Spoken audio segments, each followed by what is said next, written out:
Somebody was worried about most at the time, but I knew that it is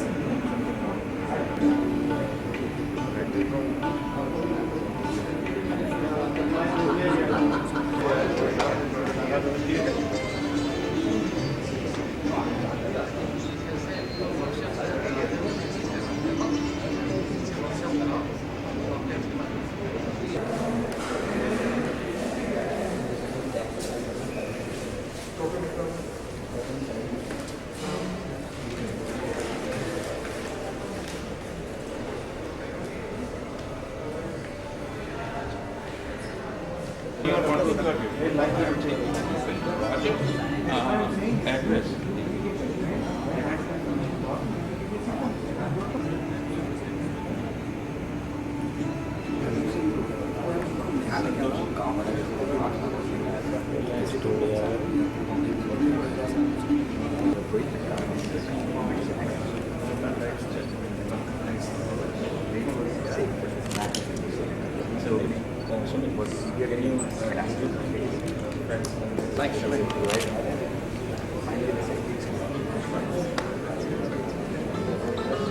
I'm sorry, I think it's I should talk to you.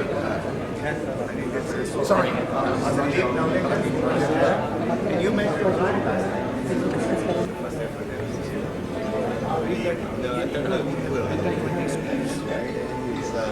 don't make things. You will always being Prime Minister. Any minute now.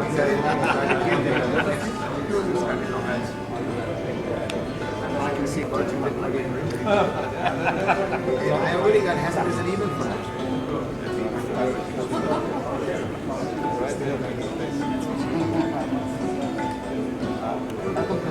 It's nice to be here, thank you.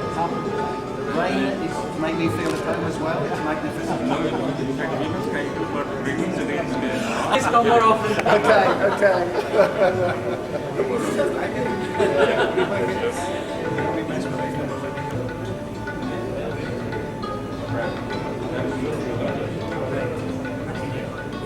I can't do the dance. That's right. So I have. Very well. You should have got a feedback. I realize we should start closing and taking the formal feedback from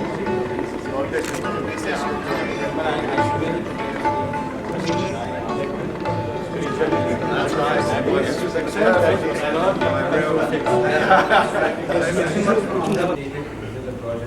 Thank you so much. As you all know, Rollywood is a series of exclusive CEOs Innovate.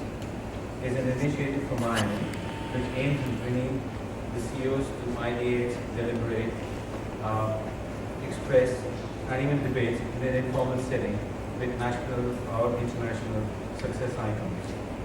Rollywood series, which was started by Dr. J.J. Irani, has gained tremendous momentum with subsequent dinners with Mr. Sudeep Kumar as well as Mr. Dinesh Vijay.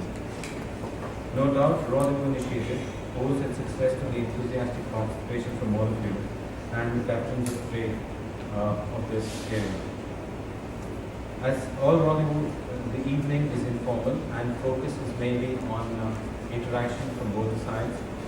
We have our volunteers holding on mics, so after the talk, you could be in a position to ask questions and it will be facilitated by one of our volunteers here available. And I'm sure you all would want to know what this helicopter ride is all about and how good the pilot is.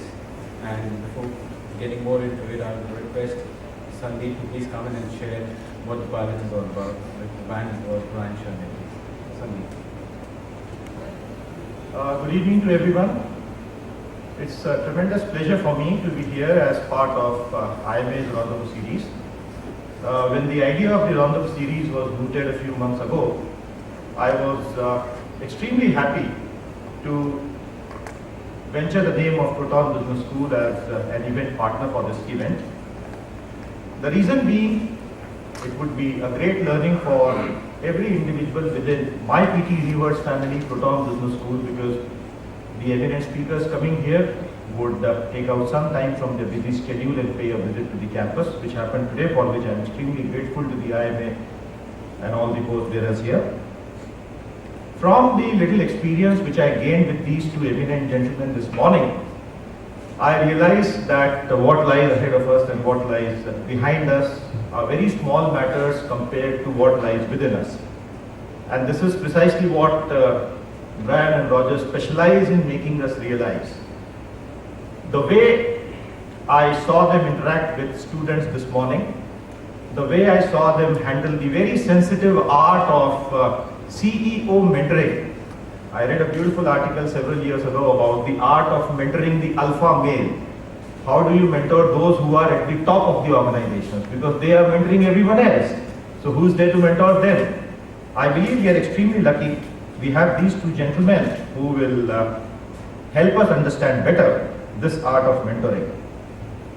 First of all, my deep sense of gratitude and thanks to Shri Rakesh Bhargav, who was instrumental in bringing these two eminent dignitaries amongst us. I would like to share with you the fantastic profile of Mr. Brian Chernet, the founder of the Academy of Chief Executives. As the founder of the Academy of the Chief Executives, he has more than 4 decades of experience as the MD and chairman of private and public companies, including subsidiaries of book companies. He says that today's business world is one of rapid change. There are so many challenges that we as leaders face. Keeping up with the market sector changes, impending legislative changes, planning strategically while retaining flexibility. His academy keeps leaders abreast, leaders like the one who have gathered here. His academy years, they have inspired hundreds of CEOs in trying to achieve their dreams. Brian has 2 fundamental beliefs concerning effective leadership, and I'm very sure that effective leadership is an issue that concerns each one of us. It concerns us when it comes to results, it concerns us when it comes to attrition, it concerns us when it comes to business development and growth. He says that the leader has to be a good mentor and coach. Unless you're able to inspire your team, your vision and purpose will never be realized. He further continues, the most successful businesses are directed by leaders who acknowledge the key driver to people joining and staying in their business is not purely financial, but because they feel individually cared for and rewarded. So throughout the coming decade, only organizations with a soul will survive.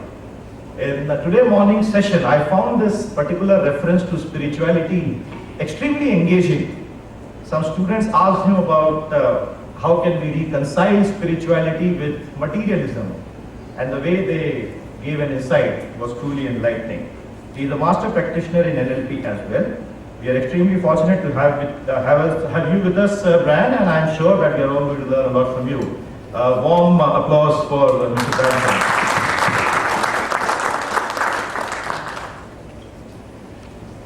The master trainer and the international motivator, Mr. Roger Harrop, needs no introduction. He is the man who helps CEOs understand what strategic leadership in the middle of quick change is all about. Through his decades of wisdom, he has created some trademark seminar series which he uses to help CEOs take a deeper look at themselves. He is the tutor with one of the leading leadership and team building programs for more than 2 decades now. His programs have helped many businesses grow around the world.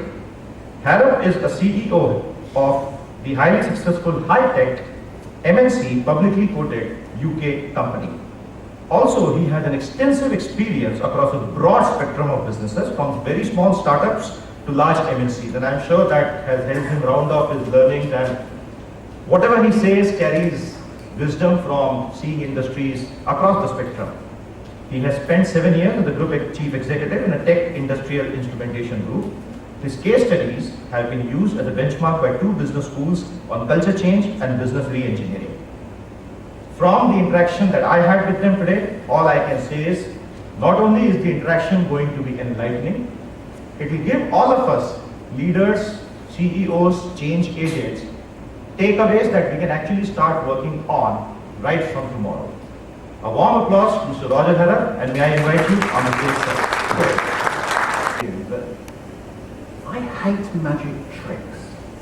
I really can't stand them. And when I I think about why, I guess it's because I can never work them out. And when you do find out how they're done, you feel such a fool, don't you? Because they're always so simple. And how does the magician do that? What he does, of course, is to get you to focus on the detail. He gets you to listen to what he's saying. He gets you to watch his hands. He gets you to do anything but look at the big picture. And for me, business is exactly the same. It conspires every day to suck us into the detail, into the mud and the bullets. And what I want to spend a few minutes talking about this evening are the benefits of getting up there in the helicopter. The benefits of getting up there and looking at the big picture. Because you know what? It's amazing what you can see. I really do believe that business is really simple. It's just us lot that make it complex. At the end of the day, someone has something to sell, somebody wants to buy, and maybe someone has to make something. That's all it is, isn't it? So, what are we going to talk about today? We're going to talk about staying in the helicopter, the key to profitable growth in good times or bad. We're going to talk about purpose, profitable growth, and the change house. And I haven't got any sound. Can we do that again with some sound, please? Excuse me a moment. Never work with children, animals, or technology. That's what they tell you, isn't it? So we'll try again. Have we got some sound, please?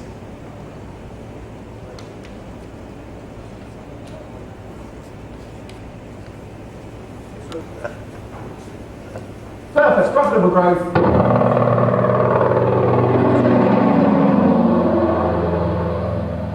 The reason why this ago I was speaking to about 500 people. And at this point, a guy in the audience put up his hand and said, "Excuse me, but that helicopter is a Huey and the noise is an Apache." So please, we haven't got any helicopter experts here tonight, have we? Please. So, where do we start in this helicopter of ours looking at our business? Well, as Subhash said, I travel the world. I see lots of companies, I see big companies, and I see small companies. And I come across an awful lot that seem to subscribe to the Christopher Columbus School of Management. Do you know the one? He left, but he didn't know where he was going. When he got there, he didn't know where he was. When he got back, he didn't know where he'd been. And he did that 3 times in 7 years. So there's only one place to start, ladies and gentlemen. It's a good old-fashioned word, purpose. What's the purpose of your business? I don't mean mission or vision, I mean higher in the helicopter than that. What's your business there for? Now, I used to run a publicly traded company, and you might say to me, everybody knows publicly traded companies, it's all about return on equity, it's all about shareholder value. Well, I guess it is most of the time. But here's the chairman of a publicly quoted company, and he actually wrote this in his annual report. He wrote, we don't give a hoot about things like return on equity. So it's not necessarily as obvious as it seems. Here's another one. I did some work a while back with Walmart. I work with their British operation. I guess I can share this with you because it was a little while ago. What do you think their purpose is? Anybody? What do you think Walmart's purpose might be? What's it there for? Any ideas? So, the garment is made out of pure wool, quality, that sort of thing. Absolutely, yeah. And the management team in the UK believed that they were really about promoting wool and promoting the quality of wool, which seemed pretty good to me. But it actually took us 2.5 hours to establish their purpose. Do you know what their purpose is? Walmart's purpose is to try and ensure that the price paid for wool at auction in Sydney, Australia is as high as possible. Because Woolmark is 100% owned by Australian sheep farmers. And they didn't know that in the UK. They could have been doing a promotion of Scottish wool totally at variance with their purpose. So you start to see how important it is. And what I say to people is, you need to get your purpose to a sentence and then get it to half a sentence. Because if you can have that sort of laser beam focus, you really do stand a very good chance of getting there. So what about family businesses? What about smaller businesses? What about privately owned businesses? Well, The first question I always ask is, what do you intend doing with the business ultimately? Do you intend selling it or passing it on to your successors? And what I often get is, well, if I got a good price, I'd probably sell. Well, you won't, ladies and gentlemen. You won't get a good price for your business unless you spend 3 years, ideally 5 years, running your business totally differently. Not just a little bit differently, totally differently. Every single one of these areas you will be looking at through a new pair of eyes. And it's exceptionally difficult. But if you can do that, then you'll probably get twice the price you first thought of. So again, that purpose is really important. So what if you're not selling the business? What if you're keeping it? Well, I'm a non-exec director on 2 second-generation family businesses. And whether it's family businesses or whether it's businesses with partners, with directors, with shareholders, what I say to people is, what I see so often is, whoever the entrepreneur was who set up the business probably was crystal clear about their purpose when they set it up. But as time goes on, that all dissipates, that all diverges. And the family members, the directors, the shareholders don't talk about it. And when I start talking to them, I find they've got totally different views as to why the business is there and what its purpose is. So what I would say to you, please, the first thing I would ask you to take away this evening is talk about it. Whoever your fellow directors are, talk about it. Sit down and agree what the purpose of the business is. I think you'll firstly be surprised to find out the differing views there are. But if you can really get that down to a sentence, and then half a sentence, as I say, you stand a very good chance of getting there. People often ask, why is it when a company goes through a management buyout, that often a group of relatively ordinary managers suddenly seem to perform? They suddenly seem to move mountains. And for me, it's really obvious. The private equity house, the venture capitalists, from the moment they invest, are focused on one thing and one thing only, and that's their exit. 3 years, 5 years, 7 years, they want a minimum of 35% per annum compound growth, and they get the entire board to have that same laser beam focus. And that's what you've got to do, ladies and gentlemen, if you really want to achieve your purpose. Okay, so in this helicopter of ours, we've got ourselves a purpose. We're crystal clear about where it is we're trying to get to and what the business is there for. What next? Well, let's have a little word about aspiration. I'm fascinated by giant killers. I'm fascinated by people who've taken on the biggest in the world and won. I do lots of research into them. So here we go. Please, anybody, what's the biggest brand in the world, please? Coca-Cola. Thank you, sir. Now, this is no longer a promotion. You're now bank manager, sir. And it's 14 years ago, I come along to you with my partner, I say, Mr. Bank Manager, I've got this brilliant idea. I'm going to take Coca-Cola on head on. Give me some money, what do you say?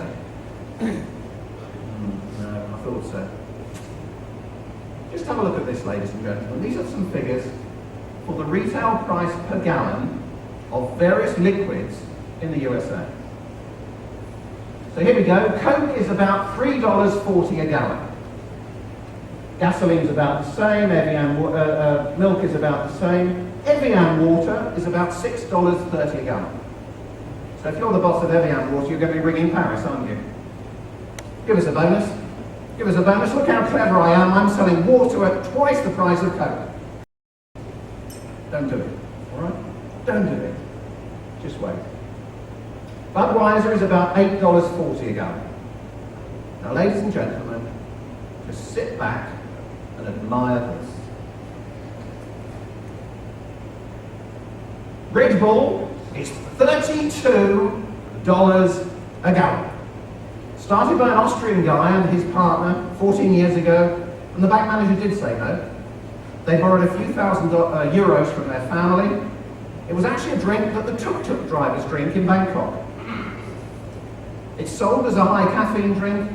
In reality, the caffeine content of one can of Red Bull is exactly the same as 1 cup of coffee. Coke and Pepsi are wetting themselves trying to compete. Started by one guy and his partner 14 years ago. So why am I showing you this? What's this got to do with anything? Well, I guess there's a couple of things. Number one is, never be frightened of your competition. Never, ever get into the mindset which is, do you know what? We can only ever be number two. Because if you do that, do you know what? You only ever will be number two. And the second thing, of course, is it's your mindset, nobody else's. All these people who've been successful, all these entrepreneurs that have started with nothing and grown, it's all because they believe they can do it. And we've got a few in this room. I've met some wonderful people while I've been in Indore here already, and some pretty startling entrepreneurs. It's up to you, isn't it?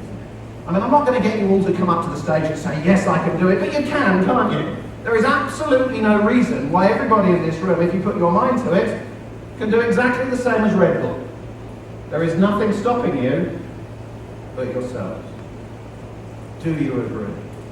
That's yes and that's no, by the way, yeah? Do we agree with that? So from this moment on, we can move mountains in this room, can't we? Absolutely no question. Yes? You're not very convinced, are you? Do I need to do all that again? Okay, all right, so in this helicopter of ours, we've got ourselves a purpose, and we're also clear about our aspiration. What next? Well, I guess for most of us, what we're looking for is sustained, profitable growth. That's what we're looking for, isn't it?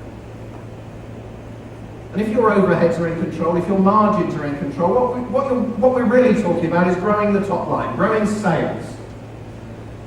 Now, I should explain, I'm an engineer and a marketer by profession, so that allows me to knock both of them. Well, plus accountants, because we all do that thing. But it's a funny thing. Let's say you've set your sales budget for next year as a 15% growth. The next thing that happens, in my experience, is always the same. Whoever's responsible for sales and marketing, whether it's your vice president of sales, your sales director, your sales manager, your outside agency, whoever it is, comes bounding in like Tigger. Okay, boss, not a problem. 15%, not a problem. I'm a sales and marketing professional, not a problem. Just one thing though, I need a wedge of money. I've been saying to you for a long time, we need to do a proper needs analysis of what our customers' needs are. On the back of that, we need to develop a professional advertising campaign. We do need a few more telemarketing people, and by the way, the bonuses you're paying to the sales force are a joke. It's all I need, boss, and 15% is yours. Please. Please. Please do not listen, even for a nanosecond. Because you know what? There is so much you can do to grow your business which will cost you absolutely nothing. This is some research that was done into why customers leave. Why customers are no longer buying from you.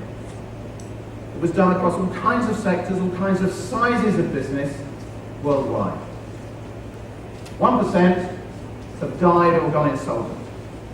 Yes, there's not a lot you can do about that.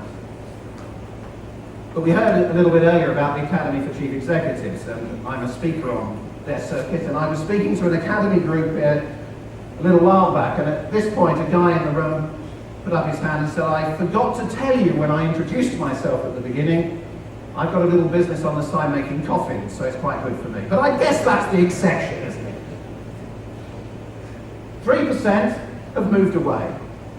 Now, it does depend what your business is, but I don't think you should necessarily assume just because your customer has moved away, you're going to lose him as a customer. With technology being what it is today, it's amazing what you can achieve. I don't think you should necessarily assume you're just going to lose them. It shouldn't be your default position. The next two are really about the competition, and you've probably put all the work in you can here. 5% influenced away, 9% have got a better deal. You've probably done all the work you could there, and they've still gone to the competition. It's the next two that I find really fascinating. 14% of your customers are no longer buying from you because of what they perceive as. Remember, these are perceptions. They are not necessarily fact. What they perceive as some unresolved conflict with you. Now, it's got to be worth putting the effort into getting back. Remember, the conventional wisdom is it's 5 times cheaper to get back a customer you've lost than to go out and get a new one. It's got to be worth doing, but it's not the way salespeople are naturally trained, is it? It's not the way we naturally think. It's got to be worth trying to get them back. And an absolutely ginormous 68% are no longer buying from you because they think you don't care. Perceived indifference. Now, when I run a workshop, I break the delegates into groups at this point, and in fact, I'm running one tomorrow. Oh, sorry, shouldn't sell for this day. Break them into groups at this point, and I say, go away and just look at those two, perceived indifference and unresolved conflict. Just take 10 minutes, put up on a flip chart every idea you can come up with. How do you get those customers back, number one? And number two, what mechanisms do you put in place in your company to make sure you never lose them again? And ladies and gentlemen, it's really easy. I usually get 2 or 3 pages on the flip chart. It's really easy to do. But there's a question to ask yourselves before that, isn't there? Do you know when you lose a customer? Do you know every time when you lose a customer within hours? Because you ought to. What's it take to get a new customer? I think again, what's said is, when you're talking to a potential new customer, they say no 9 times before they say yes. You put massive effort into getting a new customer. And I go as far as to say, how dare you? How dare you lose them without knowing it? And I would say 50% of the companies I deal with don't know when they've lost a customer. That's irresponsible, isn't it? It's again not the way we think. You must, ladies and gentlemen, I don't care what your business is, what size your business is, you must have mechanisms in place whereby you know when you've lost a customer within hours so that you can do something about it. And as far as these are concerned, all kinds of things you can do to get them back. I mean, unresolved conflict, of course, you've got to do the H word, humble. I was speaking to a group the other day and somebody in the audience said, I don't do humble. Well, you've got to learn to do humble if you want to get back customers who think that you've upset them. Perceived indifference is all about communication. This is a long sentence, so I'll say it very slowly. But what's said is that every one of your former customers, every one of your current customers, and every one of your prospective customers needs to hear from you or about you at least once every 6 weeks for them not to think you don't care. So you've got to have mechanisms in place to do that. You've got to do it in such a way you don't upset them. We all get fed up with spam emails and all the rest. But your customers have got to read about you or hear from you at least once every 6 weeks, or they think you don't care, and they'll go off somewhere else. In fact, I think it's worse than that. What I'm seeing now in this credit crunch time is, if they haven't heard about you or from you, the assumption is you've gone bust, and you're off their vendor list and you don't even know it. So it's really important.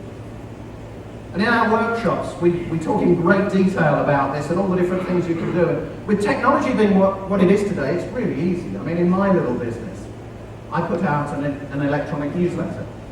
I use a proprietary system. It takes me 2 hours to write it, no more than that. I've got a database now of about 5,000 people. And it's the most amazing marketing tool. I can track every single one of those 5,000. I know what they looked at, I know what they're interested in, and I get business as a result. What does it cost me? $450 a year. It's a steal. Every one of you should be doing it. And there's lots of other ways, lots of other things you can do, innovative things to communicate. Just the other day I came across a company, I just thought it was a brilliant idea, I've never come across this before. On their website, they have one page which is available to their customers to use. And they get 3 months at a time. And their customers are queuing up to use it. So they can advertise on their supplier's website. What's it cost them? 0. What's it done in terms of goodwill with their customers? Massive amounts. You need to be innovative. You need to be creative. It isn't about spending lots of money. Okay. Let me share something else with you. As I'm out there in the world, there's a new dynamic that I'm seeing. These days, if your product or your service is mediocre, frankly, you're dead. You just don't exist anymore. And what that means is that everyone out there, every one of you, is either making a very good product or providing a very good service. And that means it's pretty difficult to differentiate yourself from the competition. And what I'm increasingly seeing is that the way companies are doing that is all about the process you take your customers through. So here we are, little chart for you. So on the y-axis there we've got your product or service, meeting expectations, better than expectations, not meeting. And on the x-axis here we've got the process you take your customers through. Satisfied, dissatisfied, or delighted. So let's assume that you've recommended a restaurant to me. I go along. I have a fantastic meal. It's even better than I expected. It's up here. Fantastic meal. But it actually took 2 hours to come and the waiter had his thumb in the soup. So it's going to be dissatisfied on the price. It's going to be here. Now where you need to have every single one of your customers, ladies and gentlemen, are in these green boxes. The people in the top right box there are going to be advocates. They're going to be a free sales force for you. They're going to tell other people about you. They're going to say, do you know what? They've got the most fantastic product, but they are also a delight to do business with. It just is so easy to work with them. These other two people are going to be loyal. They won't go, they'll stay with you. But everyone else on here is at risk. You're at risk of losing them to the competition. And by the way, in an economic downturn, statistically, people buy more rationally. That means all this lot is going in that direction. There's going to be less in the green boxes. So now's the time, ladies and gentlemen, you've really got to focus on the process you take your customers through. When Toyota set up their luxury car division, Lexus, as you'd expect, they did a massive piece of market research. And the conclusion they came to was that as far as the vehicle was concerned, as far as the car was concerned, they could not assume they could make a car that was better than Mercedes-Benz, BMW, or that wonderful Indian company, Jaguar. So they made the strategic corporate decision that they were going to beat the competition based upon the x-axis there, the process that they take their customers through. And I had a great example of that the other day. A friend of mine, who's something of a BMW lover, he had 3 or 4 BMWs, he was getting a bit twitchy, you know. He put his BMW in for a service, and as usual, they'd done a free valet, and it came back, and the ashtray was missing. So he telephoned the dealer, he said, I've just got my car back from the service, and the ashtray is missing. And they said, don't worry, Mr. Taylor, we've got it here. Next time you're passing, call in and we'll let you have it. And he put the phone down, and he really wasn't very happy with that. So he rang the local Lexus dealer. He said, can I ask you a question? Yes, sir. He said, if I've got a Lexus and my car had been in for a service and it came back and the ashtray was missing, what would you do? Why, Mr. Taylor, they said, we'd bring it out to you. Why do you ask? So he told them. 2 hours later, the Lexus dealer delivered his BMW ashtray. Guess what car he's now driving? That's what you've got to do, ladies and gentlemen. It's that degree of detail that's going to bring you success. It's vitally important. Okay, so we're still looking at profitable growth. And he's back, isn't he, our sales guy. Sorry, boss, I forgot about the lost customers, but we're working on it. We've got a list together of all the customers we've lost in the last 3 years. We've broken that list down, and we've allocated everybody in the company with 10 names to telephone, and do you know what? We've got back on the vendor list of some, and we're actually getting some business from the others. But it's not going to give you the 15% we're looking for, so can I have the wage, please? Can I have the money? And the answer's still no.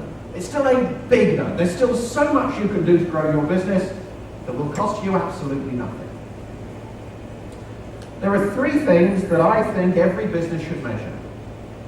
And I have almost never seen this these 3 things in any monthly reporting pack, except in my own businesses, to be honest. And I blame the accountants. I blame them for most things, to be honest. I blame the accountants because these 3 things are so easy to measure, it doesn't really need their expertise. 3 things. Number 1, how many customers have you got? That's easy, isn't it? Yeah, that really isn't difficult. How many customers do you have? Number two, what's the average order value? Straightforward mathematical calculation, what's the average order value of the customer? And number three, what's the frequency? How often do they buy from you? Yeah, you agree with me, I'm sure. Really easy figures to get hold of. So here we go. Let's assume you've got 1,000 customers. Let's assume the average order value is 2 lakh. And let's assume, on average, they buy from you 4 times a year. Now let's give ourselves some really modest targets, because we don't want to work hard getting this growth, do we? I mean, there's golf to play and all kinds of things to do. Let's assume we can get the number of customers up 3%. Let's assume we can get the average order value up 3%. And let's assume we can get the frequency up from 4 times a year to 4.4 times a year. Do you agree? Those are really modest targets, aren't they? Yeah, pretty modest targets. Now this next bit is where any accountants in the room always get out their calculators because they don't believe my maths. Because, ladies and gentlemen, that will give you 17% growth in sales. That's how easy it is. But it isn't the way we naturally think, is it? 17% growth in sales, essentially from your existing customers. But it isn't the way we think. It isn't the way salespeople are trained. It isn't the way we think. Again, when we run workshops, I break the delegates into groups and I say again, just 10 minutes, go away and have a look at just order value and frequency. Put up on a flip chart every idea you can come up with as to how do you get the order value up per customer, how do you get the frequency up, how do you get them to buy more often. And the trick here is to think outside the box. You've got to come at it with your left brain, right way around. You've got to come at it from every single direction. And again, I get pages and pages of stuff.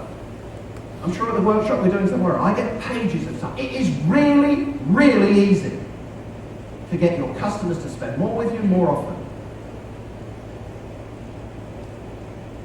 I won't go into all of those now, but just one question let me ask you. What would happen if you put your prices up 1%, 9 o'clock tomorrow morning? What would happen? There'll be some of you in the room who have got prices and customers who know those prices to 3 decimal places, and you can probably do absolutely nothing. That's probably your top 20%. But the vast majority of us, I pretty well guarantee that absolutely nothing will result other than you'll make more money. In which case, why don't you do it? I'll leave that with you. Why don't you do it? Because that's going to generate profits to reinvest in your business and reinvest in the growth of your business. Just 1%, 9 o'clock tomorrow morning. Okay. Where next? Well, sooner or later, you've actually got to go and look for new customers. Otherwise, the salespeople sulk anyway, in my experience. So you've got to go and look for new customers, and I guess I can say this, there's probably more nonsense spoken in the sales and marketing business than any other on the planet. There's probably more daft models, silly acronyms than any other business on the planet. And there's one model I always come back to. I don't think there's a single business that I've been involved with where sooner or later, I haven't put this up on a flip chart, I just commend it to you. It's called the universal buying process, and it is the process we go through when we buy something. There is no choice.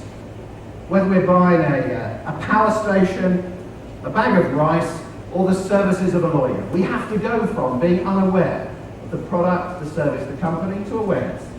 We have to go from awareness to comprehension of exactly what it is that, very broadly, the first 3 are marketing and the last 2 are sales. And what every business needs, and I mean every business needs, are both. You need both marketing and you need sales. I went into a company the other day, they surveyed them, I'm sick of them.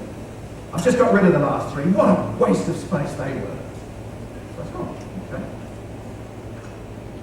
What else do you do? How do you mean? He said, I said, do you do any marketing? Have you no idea how much salesman costs, he said. And he went off on one again. I said, so you don't do any marketing? He said, no. I said, I bet you got great visit reports, didn't you, from your salespeople? Yes, he said, I did. How did you know that? I said, it's obvious. If you are not doing marketing, your salespeople are going to be spending all their time up the left-hand side here. Unaware, aware, comprehension. The chances of them getting all the way through to action are almost zero. That's the job of marketing. Sales is all about relationships. Somebody said it's 97% relationships. How they work that out is beyond me, but nevertheless, it's about relationships. Conviction to action and a little bit of comprehension. That's all salesmen are there for. Absolutely nothing else. That's the job of marketing. You really have to do both. So let's have a little word now about marketing and market promotion. Have a look at this.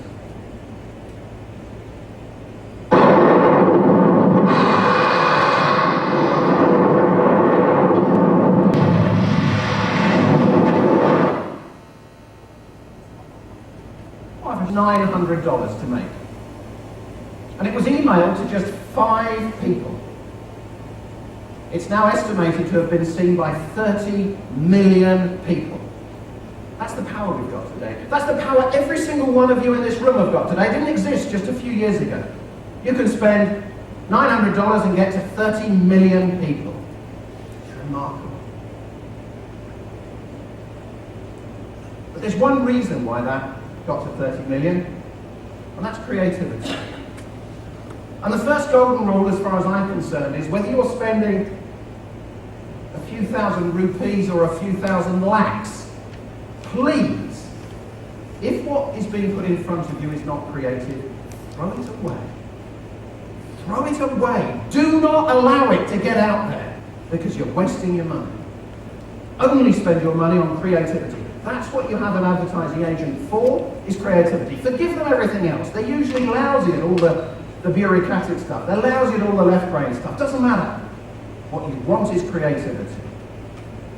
And the second golden rule, of course, is you don't have to spend very much. I mean, the advertising agencies hate me saying this, but you don't have to spend very much these days. If you can get to 30 million people with $900, you know, that's pretty good, isn't it? And the third golden rule is, don't do what your competitors do. I've worked a fair bit with legal practices. You want to see? Hang on.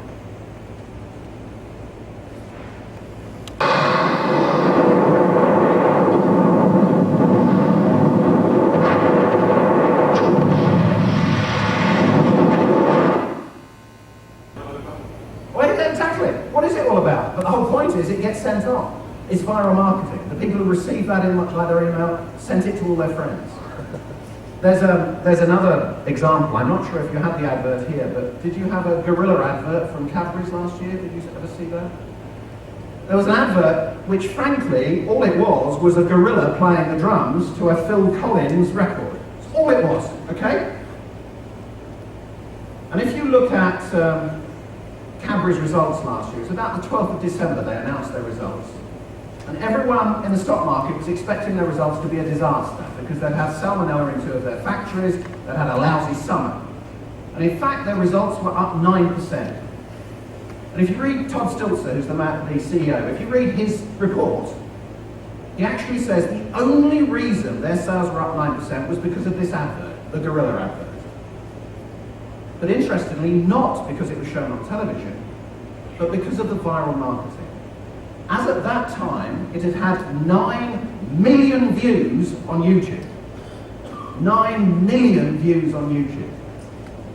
And there were 500 spoof copies that had been made as well. And that's continuing to this day. That's costing them not another penny. And viral marketing is out there now, and it's not just in the internet, it's on your mobile phone, it's all over the place. But you've got to be creative. So back to the issue of not competing with your, not doing what your competitors do. I was just going to say, I work with legal practices sometimes, and they're an interesting bunch. I mean, I guess it's because they're lawyers, they don't like taking risks. So the actual idea of doing an advertisement, doing some marketing promotion, is in itself a big risk, I think, in their mind. So they like to mitigate the risk by doing exactly what their competitors do, and they might as well just throw their money down the drain, you know. It's a complete and utter waste of money. You have a look. The number of lawyers that do that. Their adverts look exactly the same. The words look exactly the same. It's crazy. Okay. Who's on LinkedIn here? I know one person is because he's already contacted me. Who's actually got business through LinkedIn here? Oh, I'm the only one. Two people. Two of us have got business out of LinkedIn. Three. I think that's one less than we had in Delhi yesterday. LinkedIn is the most remarkable business social networking site. There are 56 million businessmen on it. I pretty well guarantee that you can get to the vice president of any corporation pretty well anywhere through LinkedIn, and you can get yourself a warm lead. And what does it cost? I like this bit. Nothing. I like marketing that costs nothing. I get business directly through LinkedIn. I have spoken at 2 conferences this year because of a contact I made in LinkedIn to someone I had never known before, and he'd never known me before. You should be getting business through LinkedIn. Not only that, you should be using it for recruiting. Because think about it, with LinkedIn, you can actually do a headhunt without them even knowing. And then you can just send a simple little message saying, can we meet for a coffee? It's now being used extensively for recruitment. Only problem is, what does it cost? Nothing again. You've got to be using LinkedIn. There's a colleague of mine, a Belgian guy, who get it, because it tells you how to use it. You must be on LinkedIn, ladies and gentlemen. It is the future in people than almost any other country. Okay. Going buoyant, but you know, it's hard out there, and it's all, we should be buttoning down the hatches and actually cutting costs. And I've developed a list here of 31 market sectors that are at this moment growing. And you know, there's a basic rule of business. Sell to people who've got money. That's really simple, isn't it? I don't think that's often said in business schools, but it is a fact, isn't it? You want to sell to people who've got money. So you want to sell to market sectors that are growing. Here you go. 31 of these, all growing in a recession. Chocolate sales always go up in a recession. So do sales of laxatives. I don't know if that's connected, by the way. Standby power. Worldwide, standby power is going up. Big client of mine is into standby power. They're growing about 52% per annum, year after year after year. Computer gaming. That's big business here in India. Computer gaming is a $2.25 billion market, and it is growing exponentially. Go and sell to the people in computer gaming. Go and knock on their door, because they've got money to spend on whatever it is you've got to offer. Lots of other ones. McDonald's have just announced a $2.25 billion investment, because what people are doing is stopping eating out, and they're having takeaways. Domino Pizza have just announced, I think their growth was something like 32% last year. Go and sell to them, if that's the opportunity you've got. Don't just knock on the traditional doors. Lots of them. Lotteries. Lotteries worldwide always in a recession go up, and that's happening now. Lottery sales are going through the roof. So if you can sell to lotteries, go and sell to them. Now's the time to do it. Lots more. Healthcare. Top end leisure, bottom end leisure. Traditionally in a recession, you want to go for the top end or the bottom end. The trick is not to be in the middle. Budget hotels, pretty well worldwide, are doing very well at the moment. Go and sell to them. Don't sell to the ones in the middle. And the ones at the very top are doing very well, because the mega billionaires, it hasn't really affected them too much. Open source software is doing exceptionally well again. That's got India written all over it, hasn't it? Go and sell to these people. A couple of other ones I'd want to mention. Export. You've got fabulous products here. You've got fabulous services here. You've got people out there who want to buy. This is the time you should be exporting. This is the time India should be known out there in the world as the supplier of the very highest quality products and services, in my view, worldwide. They want to buy from you. You've got to go out there and do it. Apple. I want to mention Apple because I think they are a remarkable company. I was speaking at a conference in Warsaw in Poland earlier this year, and one of the other speakers on the stand was the head of Dell Computers for Europe. And I was talking to him in the break, and I said, so how are things for you then? He said, oh, it's terrible. He said, it's really simple, really. What everyone's doing is delaying the purchase of their replacement computers by a year. So we are 66% down. Just imagine that. How do you cope with 66% down? Unbelievable. And then did you see last month? Apple announced their results. 31%. 31% up. What's the difference? For me, the difference is back to creativity. Apple managed to create products that we aspire to own. Yeah, when the iPhone came out worldwide, people were queuing up to buy it.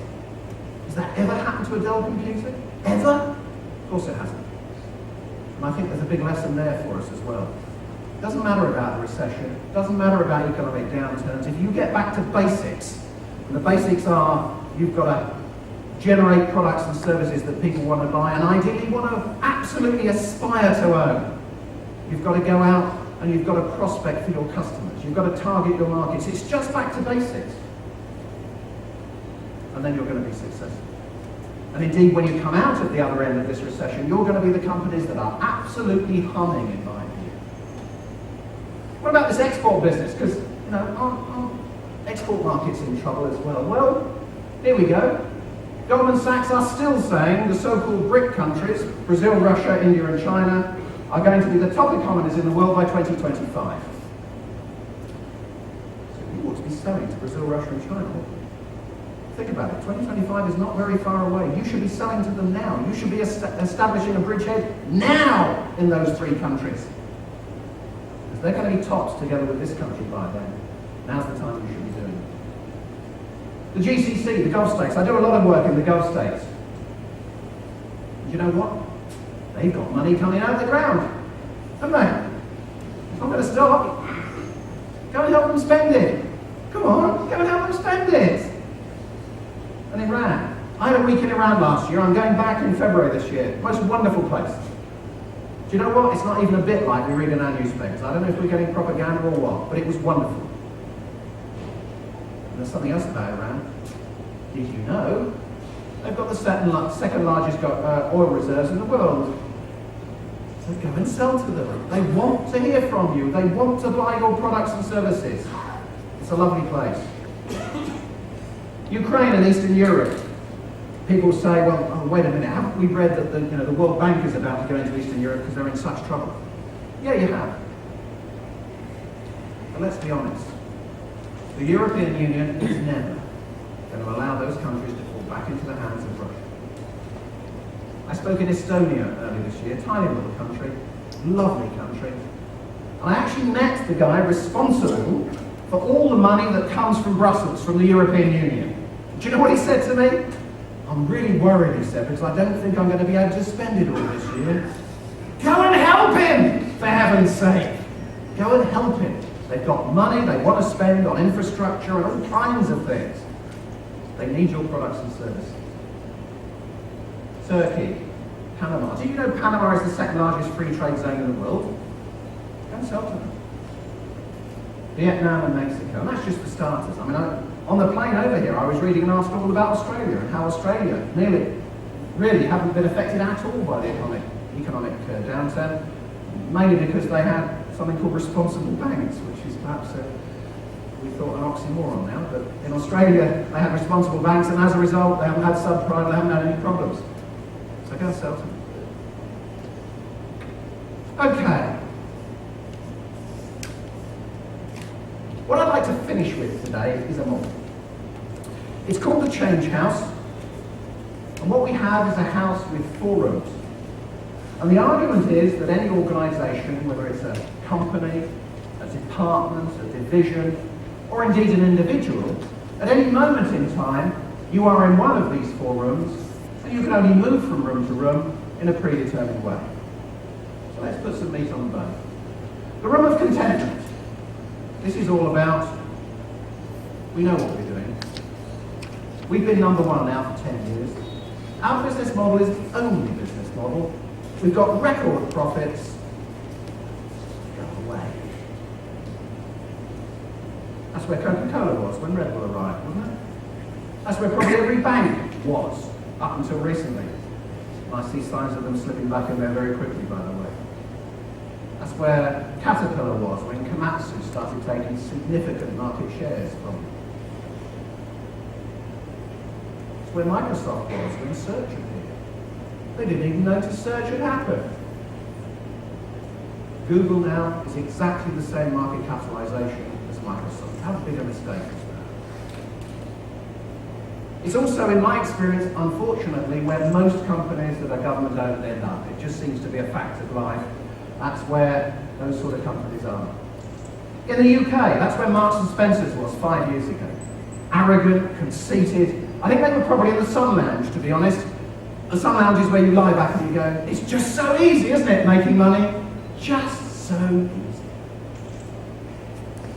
Where you go next, and there's no choice, where you go next is the room of denial, and this is where there's lots of finger pointing. Because of course it's all somebody else's fault, isn't it? It's the credit crunch, it's the economic downturn, it's the banks, it's the government, it's our customers, it's our market sector, it's our suppliers, it's anybody but me. A friend of mine who first introduced me to this model, a chap called Harrop, told me a story a few years ago. He'd been working with one of the major German car manufacturers. And they owned this particular town, basically. Yeah? And he was working with them, and he had on this occasion in the room 30 of their top, brightest people. And they were going on about their quality and the quality of their motor vehicle. And he let them run for a little while, and then he said, just a minute, he said, just a minute. If I look at the JD Power Index in the USA of vehicle quality and reliability, the top 3 manufacturers are Japanese and you're number 4. He said this guy stood up at the back, a German guy who was running their Mexican plant, and he said, oh, he said, what you do not understand is the JD Power Index is fixed by the Japanese. And sat down. And Hal said to me, I sort of had my head down thinking about how I would respond, and I looked up, and the entire room is going, oh, this is true, yeah. They all believed that this international index was being fixed by the Japanese. Massively in the room of denial.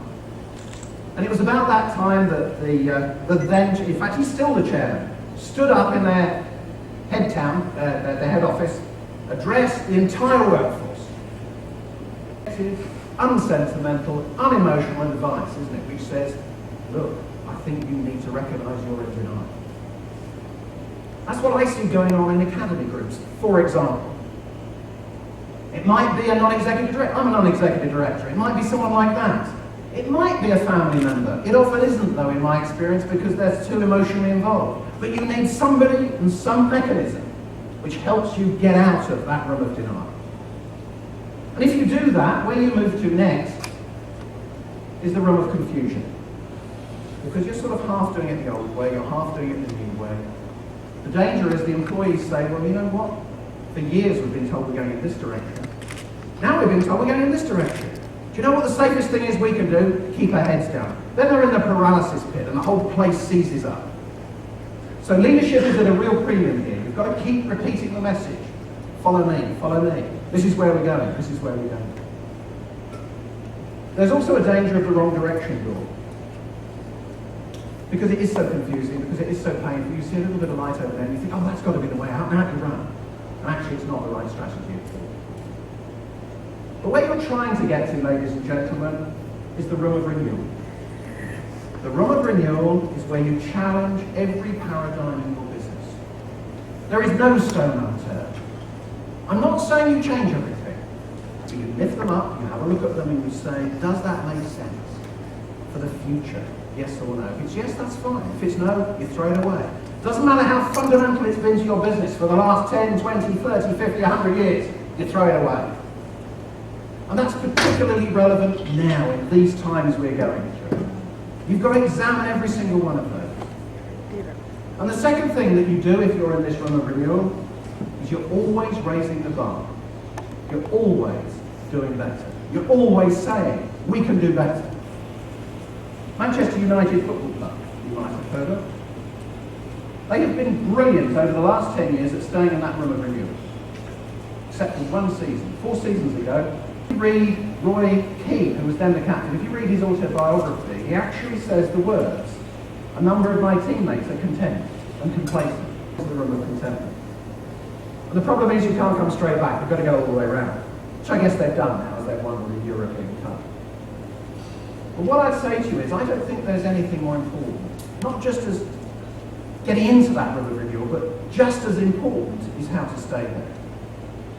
I believe that's really more important now than it's ever been before. Two reasons for that, two dynamics I think that are relevant now. Nothing's a given anymore. If Lehman Brothers can disappear, if Arthur Andersen can disappear, you can disappear. No one has a divine right to exist anymore. And the second thing is technology. A friend of mine, a fellow speaker, an American guy, a bit of a techno geek, was telling me the other day he was sitting at a conference in the States listening to a Mexican lady speak in Spanish. He'd just bought some new software. He had his laptop on his knees, he had headphones on. What she was saying in Spanish was instantly being translated into English in his ears and word on the screen. That software cost only $3,500. They can do 12 languages today. They're currently working on Japanese, Chinese and Korean, and they will have 28 languages by Christmas. If you're Berlitz, you're pretty worried, aren't you? If you're an interpreter, you're pretty worried. If you're a translator, you're pretty worried. The whole of the southern states of America, where they have the problem with illegal immigration from Mexico, they have got rid of all the interpreters. They have bought this software. Now I would argue, that can happen to you. I don't care what your business is, that can happen to you tomorrow. And unless you are in that room of renewal, you stand no chance of dealing with that. Absolutely no chance.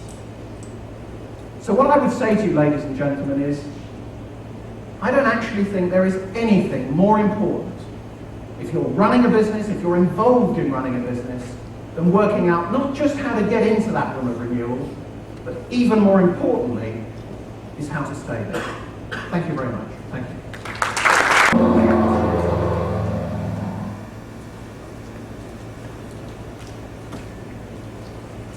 House is open to the questions and interaction with Rohit. I talked about purpose, and you also said that let's not confuse that with values and with mission and stuff like that.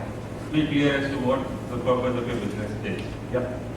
Could you lead us through a couple of examples so that we understand that yes, what we are getting is not really something else other than purpose? Yeah, You could sure. highlight a couple of I will go back up on the stage so that everyone can see me.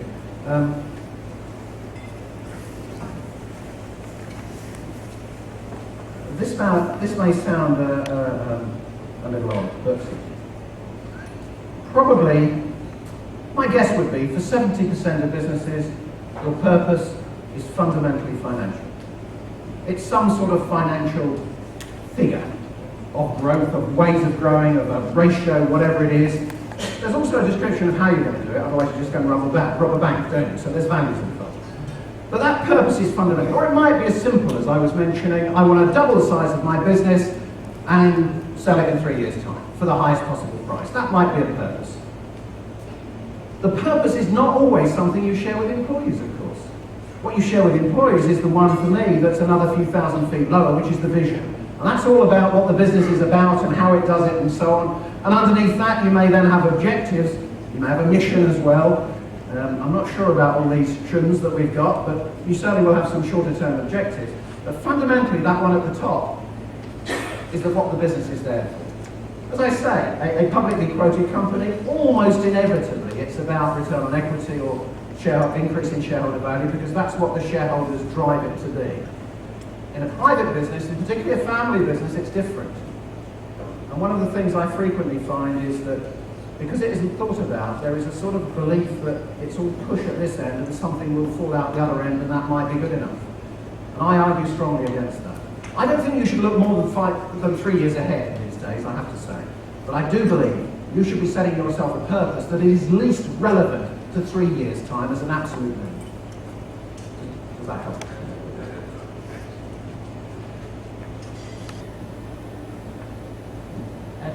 You need to dream these big dreams as well as squeeze the lemon. And for us running small businesses here, as much as we want to dream the dreams, we probably end up squeezing the lemon more than we want to. How do we reconcile this?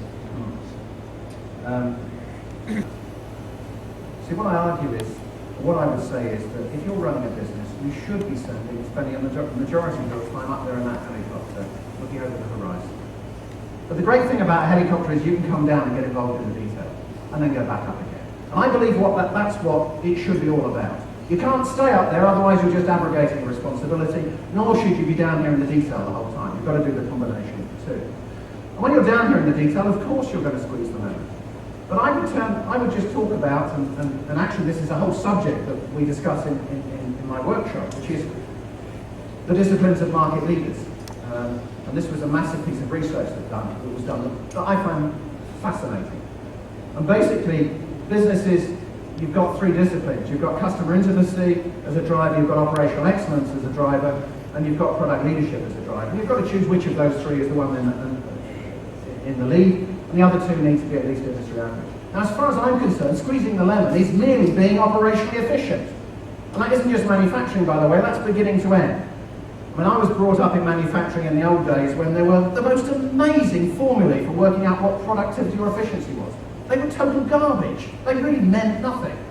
As far as I'm concerned, just start with sales per employee. If your sales per employee is going up, you're squeezing the lemon, by definition. But what you've also got to do, and I'm spending a bit of time talking about family businesses because I spend a lot of time with family businesses, and I know here in India there are a lot of family businesses driving the economy. But what I find fairly often in family businesses, the second or the third generation get into a mindset of being frightened of, as it were, losing the family silver that they've inherited. And therefore they don't take risks. And actually, by not taking risks, they're taking a bigger risk with the business than they realise. Because the only way businesses grow is by taking risks. You've got to have courage. You've got to have courage to take properly measured, properly considered risks to grow your business. It will not grow by osmosis on its own. You've got to make it grow. So it's that combination for me. And it's left brain and right brain. It's taking that risk whilst making sure you've got the firm infrastructure in your business and that you know if you fail what the consequences will be. You do that bit first and then you go through. You gave example of Red Bull costing many times of gasoline or other stuff. How do you CEO should practice ethics beyond profits? Because to my mind, Red Bull is all bull. Ethics, did you say ethics beyond profits? Is that what you said? Ethics beyond profits. Sure, absolutely. I mean, really, as I sort of alluded to just now, if it was just about making money, we'd go and rob a bank, wouldn't we? And that's the easiest way to make money, let's be honest. So, values and ethics are a fundamental part of what you're doing. We had a discussion this morning about spirituality coming into it as well. And for me, it's getting a balance. I find, if I'm really honest, too many businesses that don't recognise that profit is not a dirty word, that actually the only way a business can grow is by generating profit. I work with not-for-profit organisations, and that's the biggest problem they've got is that title. Because of course it isn't not-for-profit, it's not-for-profit distribution. And the only way that you grow a charity, often, is by generating more on the bottom line to reinvest to grow the parity. You don't usually grow a charity with collecting tips, to be honest. So it applies to every business. So on the one side, I think there has got to be a recognition that profit is not a dirty word, that there is a level of profit that is perfectly reasonable for a business to generate, and indeed it should be generating that in the interests of not just the shareholders, but the employees and everyone else. But that has to be balanced with the ethics of the business, the values of the business, and there was some recent research done into asking young people, this was in Europe, about the ethics of business. Was it important when they decided whether to join the business or not? They said, yes, it's vitally important. And then they said, do you find your employer actually walks the talk? And it was a tiny percentage that said, yeah, actually. When I got in there, all it was words. So for me, it's all very well having these wonderful mission statements and all the rest about ethics. You've got to walk the talk, and that's down to you guys as chief executives. You're the guys who've got to make that happen. You've got to really mean it, not just play lip service to it. And then the whole of the community is going to benefit as a result, I think. There was a time that the CEOs were hired based on their IQs and EQs. But today everybody is talking about the spiritual quotient, which is very important. Yep. That whatever we are doing, whether we are creating any bad ambience or bad atmosphere for the rest of the people, and I think it's very vital in today's pretext when global warming and all these things, medical glaciers. Sorry to interrupt you. Yeah, the precisely I said how. I'm a simple chap, and I just think business is simple, and EQs and IQs and SQs, isn't it actually CS? Isn't it just common sense? And nobody teaches that in university. Nothing I've said today is new to any of you, probably. All I've been trying to give you tonight is a bit of common sense. And I think what you've just described is just common sense. We know that's the right thing to do, so do it. I know bankers didn't, but that's all the more reason for us to do what we know is the right thing to do. It's common sense, I think. Gets into a helicopter. Why I ask this is because a small SME CEO is more involved in the day-to-day, the hassles, and he doesn't find time to look at the mountain as a molehill or something like that. I think that's absolutely because I know I see what goes on in the academy. The biggest problem they have in persuading new members to join is not the cost. The cost is totally immaterial. It's the time. And time after time, an SME, managing director or chief executive, am I right, Brian, will say, I can't afford a day a month. I'm in there doing all. And the answer, of course, to that is, for me anyway, if you can just spend, let's just say 2 hours a week, if you can actually have a discipline which says, every Friday morning, I'm going to take 2 hours to stand back from my business. And I actually find physically it helps. If you physically get away from your business, actually, it makes it easier. And you look at your business, and it is absolutely true that mountains become molehills. That's the way it works, Suddenly you will see the way through. You will see that. That's one discipline I think you've got to have. And the second thing is, I think all of us who run small businesses aren't very good at delegating, are we? Because they can't do the job as well as me. I started this place. I know everything. They go, he's never... Do it. Take the risk. Delegate to those young people. You will be very surprised at the results. Do some checks and balances as well, and find that time, a day a month to join the academy, whatever it might be, just do it. You will be amazed. I would go so far as to say it could be a major turning point for your SME becoming whatever the next size up, an ME. It's that important. Okay. Again, I think I might have mentioned them. I think for me, if it's three things, they've got to believe. It's a hard thing, not a heavy thing. If you don't believe in whatever it is you're saying to your troops, they'll see through you straight away. You've got to believe it. No good saying, we are going to double sales in the next 3 years, when you know, actually, I don't actually believe it. They're going to see through you straight away. So you've got to believe, number one.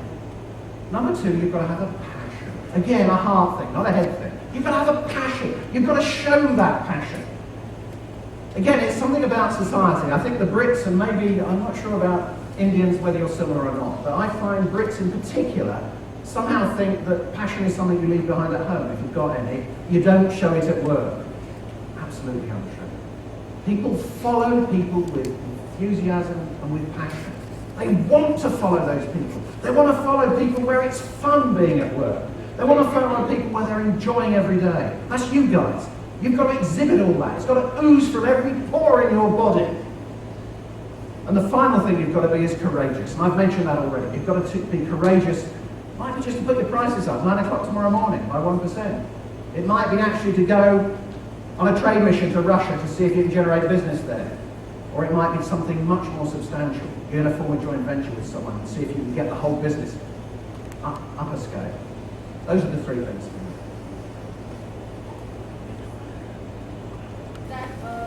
Contract leasing is one of the most growing sector. So talking about this facilities management industry, where it is very well structured and fragmented in US and Europe.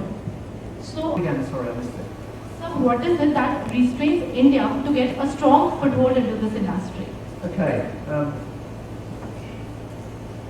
From my experience of running businesses in India, you get lazy as a managing director. Labour is so cheap, it's so easy to come by, you get lazy. And what I would say to you is back to operational excellence again. There is absolutely no reason why in India you can't have the very highest operational excellence in terms of the way you utilise your people as anywhere else in the world. Yes, there's an economic factor. Putting at its basic, the payback will not be the same to automate something here as it might be in other more developed countries. But there is no excuse, I would still argue, not to be as efficient as you can get. And if you are as efficient as you can get, it's a psychological thing actually. It oozes through the whole company. And customers recognise it, everyone else recognises it, and you are then a centre of excellence. And once you're a centre of excellence, once again, I think you can move mountains, no matter what business you're in. And also look at it the other way around. If in India no one's doing that, just think of the opportunity you've got. Go and do it. Any more? So, that's a brilliant question. And again, it's relevant. I don't believe here in your economy you're suffering from people actually laying people off, are you, to a great extent. But we've certainly been seeing that in the UK and Europe and the US. And one of the things that bothers me there is, well, there's a few things that bother me. It's very easy for a CEO, when he comes to the decision that he's got to downsize the business, to get the red pencil out. First thing that goes is advertising, because it's easy. It should be the last thing to go, in my opinion. Second thing that's easy to go is training. Same applies. Surely, if the status quo no longer applies, you need people trained to handle change. It's exactly wrong. And then when they start looking at getting rid of people, do you know what happens? You know, those creative people, I'm not sure what they actually do. They've all got long hair and they're scruffy and they come into work when they feel like it. I think we're better off without them. And then you end up with... I actually was brought in as a company doctor once into a company. It had been a big and beautiful pump company once, massive pump company, and it had downsized. I couldn't believe what I found, because bureaucracy had taken over. I mean, there was only, I think it was about 350 people in the company, but they ran 5 different sorts of payroll. You could choose to be paid weekly, monthly, in the bank. There was all kinds of choices. And it meant there were teams of clerks spending lots of time doing the payroll. And the other one that really got me was everyone got their salary reviewed on the anniversary of the date they joined the company. So I had every single manager, every single month, spending time thinking about not the business, but all this stuff. And it was just full of bureaucrats and no one was guiding the ship, you know? And I think that's what can happen so easily if you get this out of balance. You need creativity, and I would argue very, very strongly, now the status quo is gone, and I believe it has gone, and I think it's a good thing too. Now the status quo is gone, creativity needs to apply in every aspect of your business. Every aspect of your business needs creativity. You need to have mechanisms in your country where you get in your company, where you get together all the creative people, all the right brain people. Doesn't matter what discipline it's from. Get them together and think about your business. Even the stuff that's heresy. Get them to think about it. Your routes to market, the way you run the business, how you do this. And what I say is put it in a room like this, or a smaller room than this. Put flip charts all around the wall. And the rules of the game are everything goes up on the flip chart. Doesn't matter how stupid it sounds, everything goes up on the flip chart. Every single idea. Do it over lunchtime, 12 till 2, give them sandwiches so it doesn't affect the working day. I sort of guarantee. Might take 2 sessions, it might take 10 sessions. Out of that will come a gold nugget. Out of that will come a gold nugget. And that's what you need today. You need those gold nuggets. They're going to keep you differentiated from the competition. Enjoyed it immensely. Thank you very much.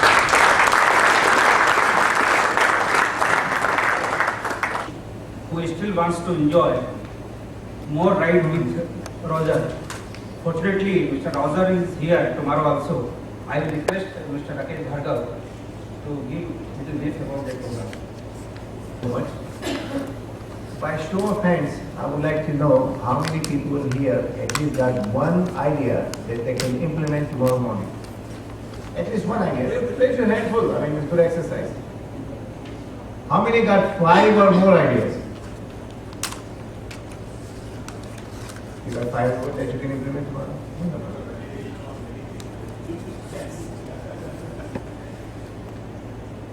I just wanted to understand, because I have a purpose, Roger, and I have an aspiration. My purpose is to deliver value to this town, and my aspiration is to bring the CEOs to the level that the world operates. So thank you for coming here. Thank you for doing this talk. I am very fortunate that I work with Brian, and I have a license to operate academy both in US and in India.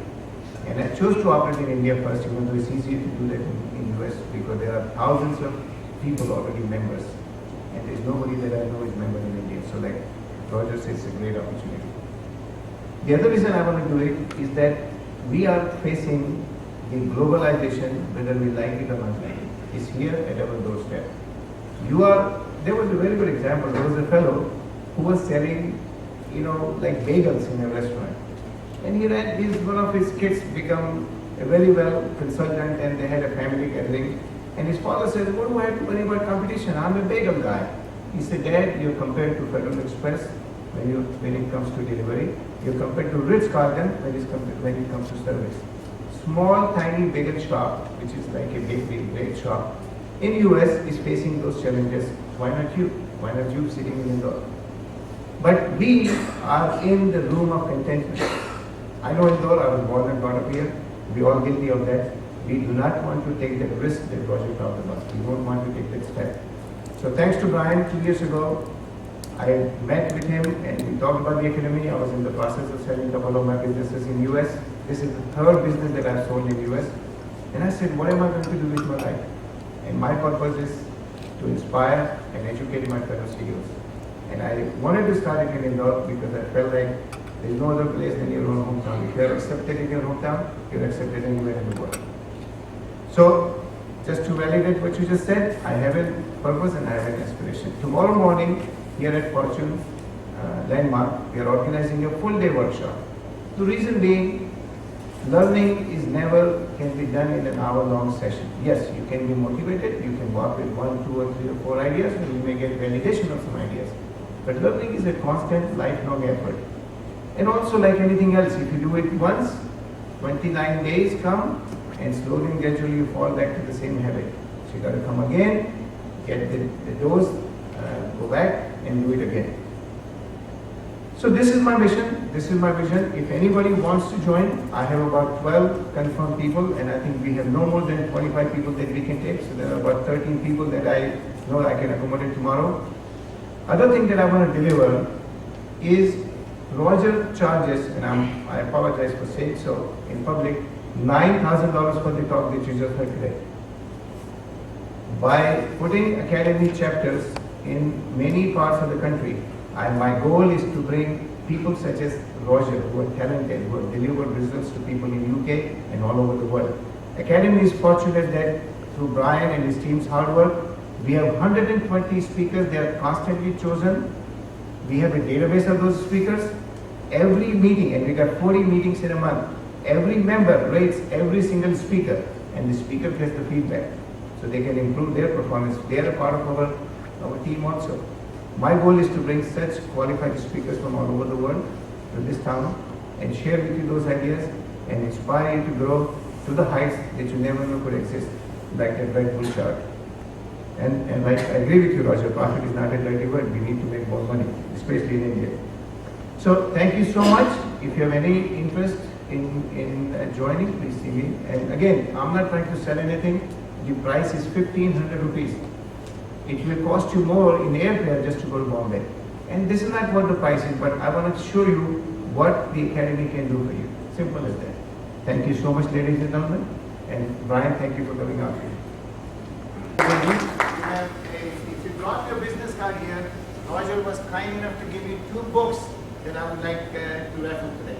So just drop your business card if you're not done so, and we have 2 of his helicopter books that we will give away. Before I propose vote of thanks, I request Mahesh Sharma ji, President of Indore Management Association, to present the memento to Mr. Roger.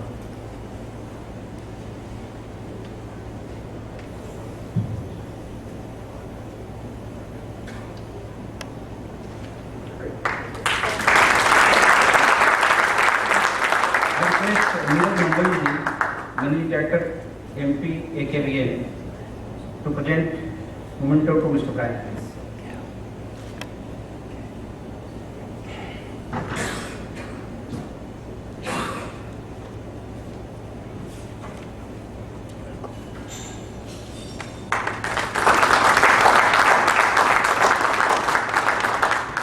I request Mr. Vijay Goyal to present memento to Mr.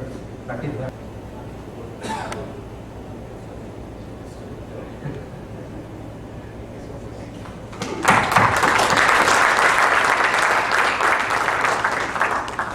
Friends, this is my pleasure and privilege to propose vote of thanks on behalf of Indore Management Association to such a wonderful dignitaries, speaker of the day, an international celebrity, world famous speaker, author, business guru, Mr. Roger Harrop, founder chairman of the Academy of Chief Executives, Mr. Brian, and CEO and our own Mr. Rakesh Bhargav for sparing their valuable time and sharing the practical aspects of managing. It was absolutely enlightening, enriching and useful for all walk of the life of the participants of the program. I am sure this deliberation will be catalyzing in enabling our participants to unlock the door to profitable growth. We are especially thankful of Sri Rakesh Ji Bhargav of the Academy, who plays an instrumental role in bringing such a wonderful speaker to IMA. Apart from this, he is extending his best of the help and guidance to IMA for bringing more and more speakers in the time to come, as well as for the International Management Conclave, which we schedule on 6th and 7th November 2009. Whenever I talk to him, he is always very keen to share his knowledge and connectivity across the globe for IMA and Indore, as his social responsibility towards the city. Friends, we are thankful to Proton and Sandeep Ji in person for sponsorship of the CEO lecture series. Our happiest thanks to all dear participants who gathered in such a large number. Thanks to Team IMA who put their best to make this event again a grand success. I request you all to please join the dinner. Wish you all the best. Thank you. We call it tilling the ground. Once they understand ground, they like it. Because it is not only that the employer will get clarification, it is the total ये सब related हो जाते हो इसमें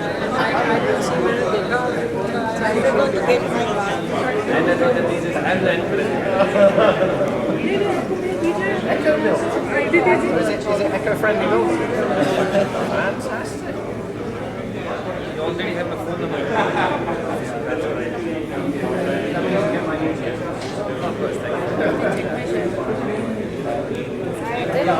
my phone number. थोड़ी देर भैया मैंने थोड़ी देर क्या it was raining and I said if I encounter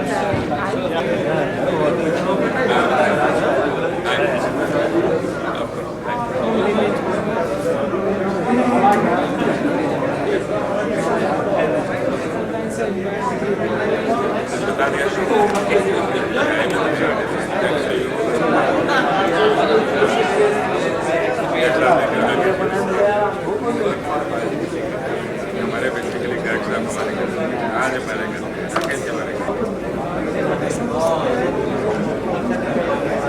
I